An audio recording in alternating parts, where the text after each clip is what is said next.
Alam mo na pwede gawing animation ang ating video? Ibig sabihin, pwede mo nang i-convert ang iyong video sa animation. Marami na rin nakakaalam nito. Kung isa ka sa nakakaalam nito, ay huwag mo nang panoorin ang video na to. Pero kung gusto mong malaman, panoorin mo ang video na to. Pero bago ang lahat, kung nagustuhan mo ganitong video, ay huwag mo kong kalimutang i-follow para updated ka sa mga bago kong video. At paki-subscribe na rin sa aking YouTube channel, Brian Sides. Una, punta tayo ng Google Chrome. Okay, once na sa Google lang tayo, dito sa search bar, type lang natin dito ang neural frames.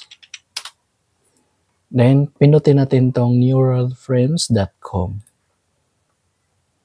Bago pala kayo pwede gagamit nito, ay gagawa muna kayo ng account sa site na ito. Ang gagamitin nyo dito ay active email kasi may sisend na link para ma-activate ang account mo dito. Mas maganda na gagamitin na email nyo dito ay hindi nakalink sa iyong Facebook account. I suggest na gumawa kayo ng email na ginagamit nyo lang sa pag-sign up katulad ng site na ito. Mas maganda maiksi lang yung video na ilagay nyo para mabilis mag-upload. Kung mahaba naman ay putulin nyo then upload ulit. Hindi lang video ang pwede mo i-animate dito, pwede rin picture.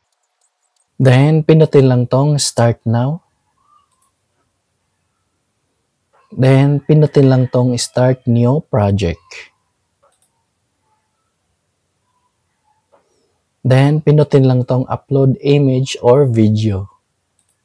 Ayan, so pili ka ng files na gusto mong gawing anime. Ayan, so antayin lang natin, nag-upload siya. So, depende sa internet connection nyo kung gaano siya katagal mag-upload.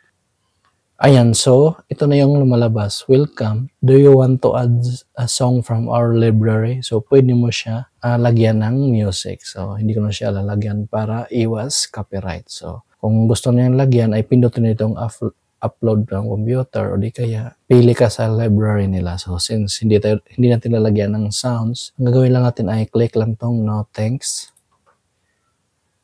Ayan, then pagkatapos, click lang tong render from cursor.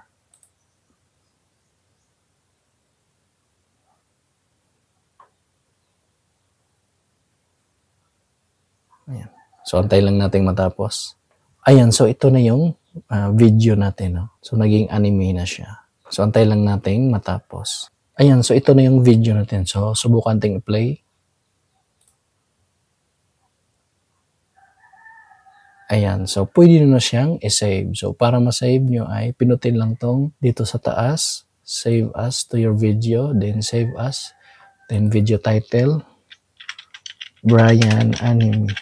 Then, pagkatapos mailagay yung video title. Then, pagkatapos pinutin lang tong save. Ganun lang kadali.